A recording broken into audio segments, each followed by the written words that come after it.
Don't go chasing waterfalls. You can stick to the rivers and the lakes. That would go through a lot. When he was with Kaz, he was social distancing. Now he can't take his hands off of Chloe. I actually cannot believe that Aaron saved Kaz, guys. I think he redeemed himself. I would say that Aaron definitely went up by 100 points. Let's move on to the naughty trio. Cringe.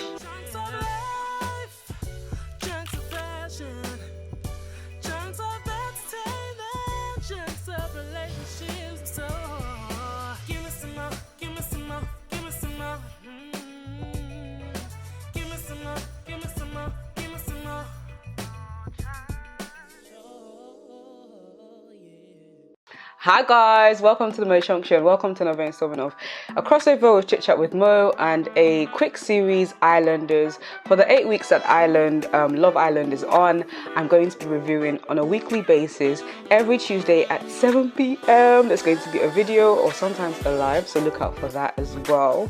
I'm going to be reviewing the previous week of Love Island. And without further ado, let's get straight into Islanders episode 2.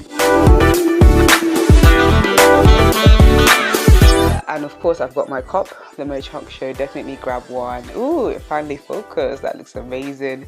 The Mo Chunk Show mug. If you'd like to grab one in the links down below. Okay, so let's get straight into this. So first of all, let's go easy, let's go light. Liberty and Jake. Now, I have some questions around the relationship. It seems like they're finally hitting it off. Jake, in the previous week, said, if you'd like to crack on with other guys, you can go ahead and do that. And we know that when a guy says that, it's a red flag in a sense of, maybe he doesn't want me as much as I think he wants me. Usually, like we said in the last episode, guys, very protective, quite possessive over what is theirs and what they want. They don't really advise you to go and crack on with another guy. But Liberty and Jake now had a date in the last week, and it seems like they're getting on more than before. That's really nice. You didn't want to wait for me then. Like I do obviously like you a little bit. You know that I want you. Like, put it in black and white, I want you. Now, I do have to question, is this actually love or is it because Jake and nobody else wants you? Let's be honest with each other. Before the two blonde bombshells, those two girls came in, Jake was saying, all right, it's all right, you can go crack on. Maybe he was feeling like they were going to find him attractive. They came into the villa now and it's more of a Brad that's getting attention. It's more of Liam that's getting attention. So he thought, actually, let me just stick to, don't go chasing waterfalls. You can stick to the rivers and the lakes. That would go through a lot. Please stick to the rivers and the lakes that you used to. Is Liberty Jake's lake that he's going to stick with instead of the waterfalls, the bombshells that he actually wanted? We may never know. But like I said last week, guys, the game is the game. Everyone in there is playing a game. There's no such thing as loyalty. There's no such thing as falling in love. If you're going there to fall in love, you are on your own. But it seems like, to me, it seems like Jake realized actually, these other girls aren't really feeling me. Might as well stick to the rivers and the lakes that I know. Let's move on to the naughty trio. Cringe. What are they doing? This ain't Mean Girls. The two blonde bombshells came in. That's Millie and Lucinda. And I thought they were really, really pretty. It's funny though, seeing them in 3D, initially I would have said that Lucinda was the prettier one. But now, Millie, you're fine. Is in the eyes. And she's very sexy, guys, don't you think? Like, the way she's been staring at Liam on the date, very confident. She has that pizzazz, Like, she's the kind of girl that can literally enchant you by staring into your eyes. I think she's the most stunning, apart from Rachel. I would say maybe her and Rachel are maybe on the same level. But what will make Millie kind of trump Rachel is her confidence. We're going to get into Rachel and her lack of confidence later on, but I would say that Millie kind of beats Rachel in that department because of how confident she is. The sexual prowess, yeah, she's got Liam smitten. Whether or not it's lost though, that's another thing to debate, because when they do talk, when they have conversations, they talk for like 5 seconds and then they kiss. But yeah, I don't know. Is it love? Is it lust? Is it just that, Millie's got him in the palm of her hands? But what I was saying about the naughty trio, I think it's given very Mean Girls. It's given very high school. It's given very, we're the bad bees and you guys are, you know, the normal ones that the guys don't really want. I found it really weird that Chloe would decide to make an alliance with them, even though she's been in the house for a long time. She's been in the house before them, has gotten a chance to get to know and make friendships with the other girls, but now because she feels like the guys all fancy Lucinda and Millie, she thought, right, let me to be pretty by association, as if it's by association. Chloe has this weird energy. I can't quite put my finger on it. I understand that the game is the game and you're playing a game, but I don't know, like, it's something very off about her. I wouldn't say that she snatched Toby from Kaz, because we know that Toby Loba, Toby really did not want Kaz, okay? Like, he was sleeping on the other side. He was social distancing from Kaz. So, you know, you can't really take a man that wants to be kept by the woman he's with. So it kind of seems like there was that kind of, let me prove how sexy I am by pulling Toby away from Kaz. We know, like I said, we know Toby wasn't really feeling Kaz like that, but it kind of seemed like, let me show that I have that power over men. And to me, I'm even wondering, like, does she really like Toby, or does she just see Toby as an easy target? Like I said, the game is the game. I believe that's the game that Jake is playing with Liberty, and now I believe that's the game that Chloe is playing with Toby, in a sense of who can I snatch, or who can I hold on to so that I can stay in the villa, potentially till somebody better comes along that I fancy that will also fancy me back. Let's talk about Lucinda briefly. Lucinda, she seems very young, wild and free. She's giving me very much bimbo energy. The way she speaks, she's like, yeah, oh my God, like the sky is blue. Does the conversation really flow? Because he's got a lot to say about everything. One more time. He's got a lot to say about a lot of things. Yeah. And I was saying to my sister, this girl could be one A-star student like that. But sometimes girls adopt this cute, dare I say, dumb persona when that's really not them. It could very well be her, okay? But she's giving me very much bimbo, like, yeah, that kind of energy that sometimes girls play into so that guys will find them cute, adorable, easygoing. I do believe she's very, like, young, wild and free. She already seems to have gotten the ick from Brad, because Brad was talking about, you know, family, babies. I was like, Brad. You know, Brad initially couldn't construct a sentence until he met Rachel. And now we realize that that was all a game plan. Now it's like we've opened up another layer, in a sense of he's really attracted to Lucinda and he really wants something long-term with her. Whereas I would say that Lucinda's more of a, do you know what, I'm here to party, I'm here to have a good time. If it happens, it happens. If Casa Amor happens and, you know, there's hotter boys in there, best believe, I believe that Lucinda's going to go with them. Which would be one of those things I would call good for you for Brad. I would love for him to have a taste of his own medicine with regards to what he did with Rachel. Like I said, the game is the game, but I'm just like, Korea, buru. And speaking of Rachel, like, I feel so bad for my good sis Rachel. I feel like this show really shattered her confidence. I cannot comment on what kind of guys she dates outside of the villa. Hasn't really like given us too much with regards to that.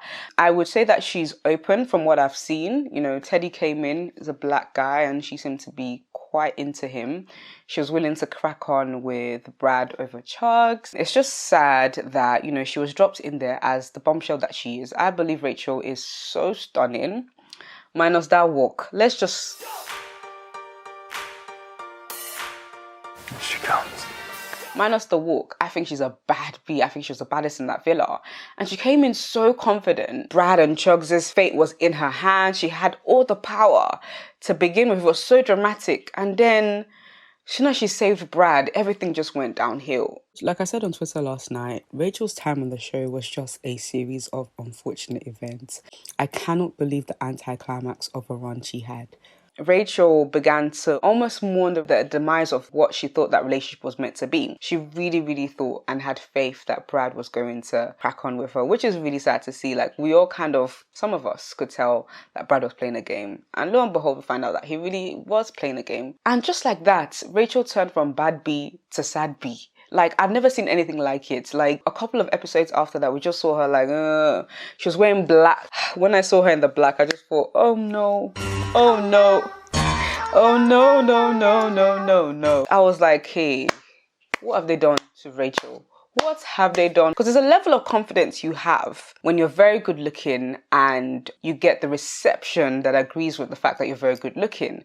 I think it's very unfortunate that Rachel, as a bombshell, wasn't received as the bombshell that she is because of, dare I say it, racism, desirability politics, black girls, going into the villa. We've already established that Love Island isn't a place for black women, even with black guys like Aaron who would rather crack on with a white girl. So it's sad that she got that kind of reception, and I believe that shattered her confidence to the point where she went from a bad B to sad B to pick me.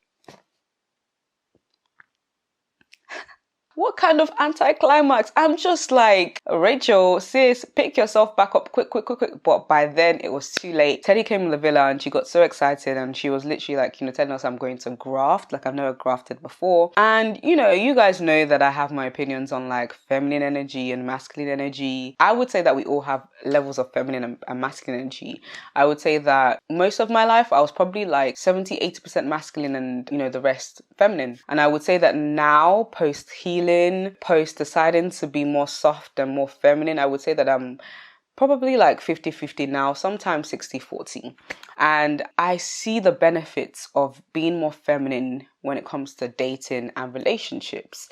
Just the way the world is. It's a very patriarchal society, and I know we're working so hard to break down some things, but I think where it's still a bit rigid is in the world of dating and how men perceive women that are coming on too strong or whatever it may be. I don't think there's anything wrong with initiating, the fact that you find someone attractive or even like moving to the person. But I do see the benefits, personally in my life, the benefits of just resting in your feminine energy and letting him come to you and letting him be more of the attacker and you being more of the receiver or the responder and deciding how you're going to respond to what he's bringing towards you. Now, Rachel, she began to do sex talk. She began to say, what turns you on. The first couple of conversations, my girl was grafting and it backfired. In life, I can give myself anything I want, including an orgasm, if I'm going to go that far. You shouldn't need to do the orgasm on your own though, surely. It should be a joint effort. I'm waiting for someone to come along and do that for me. And that's what I mean about sometimes women coming on too strong, hoping that it will impress the guy. Sometimes dropping your standards, because she was saying things like, oh, I pay on dates. Like, who are you trying to impress? When you're trying to impress men or over-impress men, most of the time it ends in tears. The minute you find yourself doing, pick me because of this, when you're trying to show your qualities by fire, by force, so that they pick you, you know that you're in a bad place. If that's you naturally, I will always say that there's some girls that are naturally nurturing. There's some girls that will pay on dates. If that is you, but if you're putting on a persona to impress the guy, 99% of the time, guys can sense that, number one. They can also sense your desperation. And no guy will go for a girl that's like, pick me, pick me, pick me, pick. Like, let him see your brilliance, sis. Like, every single woman has a brilliance. Don't try to show him what he's missing. Let him see it. Like, rest. And I feel like that's why Faye was successful. Faye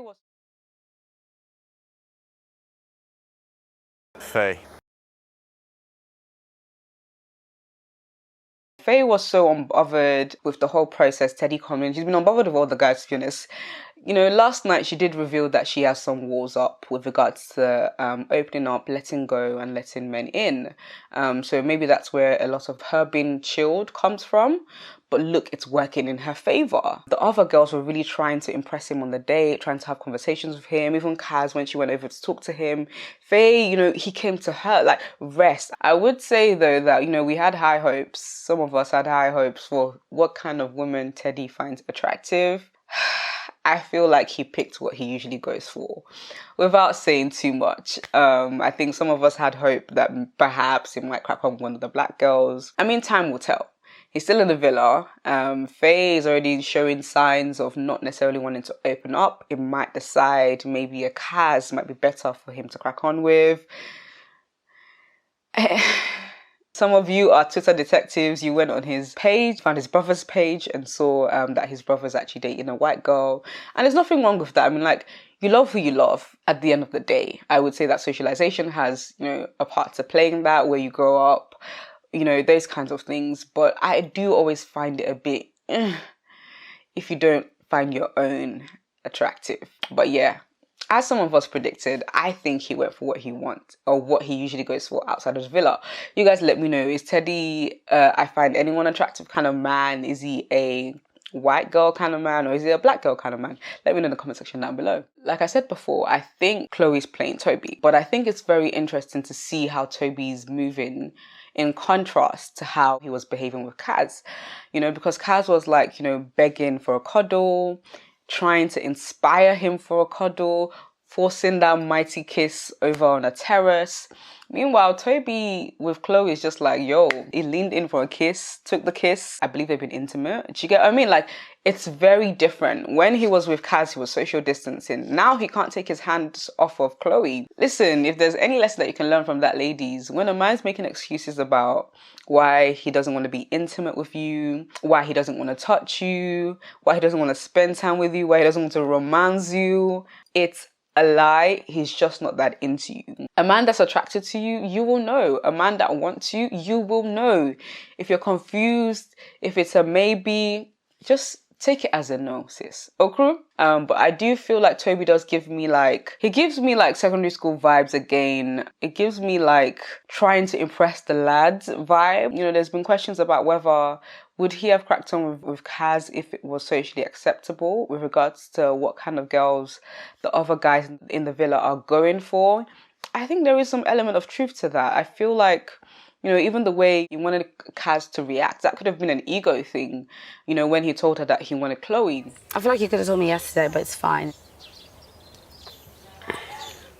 I just feel like you want to say something, but you don't want to say it. What do you want me to say? I don't know. I've made it more, I feel like I've made it extremely clear since yesterday. There's literally nothing else for me to actually say. I was thinking, are you going for Chloe because it's more of the kind of girl that the other lads are with, or are you making your mind? I don't know. It's very strange. I actually cannot believe that Aaron saved Kaz, guys. I think he redeemed himself. I would say that Aaron definitely went up by 100 points the moment he saved Kaz. I was not expecting that at all.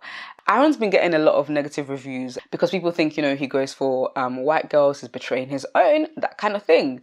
But actually, you know, we saw a different side to him. We saw, you know, character development. We saw him looking out for a black sister. However, I would still say that the underlying reasons to why he's dumped Sharon or decided not to save Sharon, after they had that conversation about, you know, finances, things seem to go left. He seems to start to find fault in everything she does.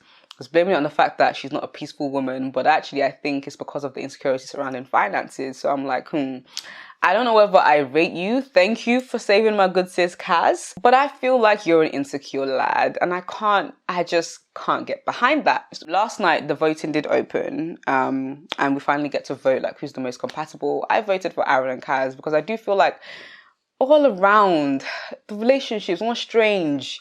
Like Liberty and Jake seems like a convenience thing on Jake's side, whereas Liberty is really, she's falling for him. She's falling for him. She just can't hide it no more. She's really utiforme. And, you know, Jake, just be careful, Liberty. Liam and Millie, they just need to bone. Just get it over and done with, and let's see if you guys still have a connection after that. I feel like there's a lot of sexual energy between them, and they need to release that to find out, do we actually like each other, or is this just a sexual attraction? Chloe, I think she's playing Toby. Teddy and Faye, I don't know. Would you think it will last? Yeah, I feel like Aaron and Kaz, although they are a friendship couple, they seem the most authentic to me because it seems like they have a genuine friendship to the point where Aaron would save her. In terms of who would I have wanted, Kaz or Rachel, to stay? I don't know, I kind of wanted both of them to stay. When Aaron didn't save Sharon, I was hoping that Teddy was going to pick Rachel. I feel like soon he's going to regret that. You know, you could have just tried to overlook the desperation, you know. She's had a hard time. No, Love Island people, shit, you didn't do well. You're not doing well, you're not doing well, you're not doing well. Rachel, the baddest bee. The baddest bee. Look at what you turned out to. No, it's not fair. It's not fair. But yeah, guys, that's my review for this last week of Love Island. Do let me know what you think of the couple so far, or the drama, what they did to Rachel. God damn it. I can't get over it. Koda. I do hope that outside of the villa, she does refine her confidence again. Because Rachel, you are a beautiful, amazing. Like you are gorgeous. You're stunning. Anyone would be, happy to be with you. It's just the circumstance. No matter what is going on in your life, no matter how the circumstances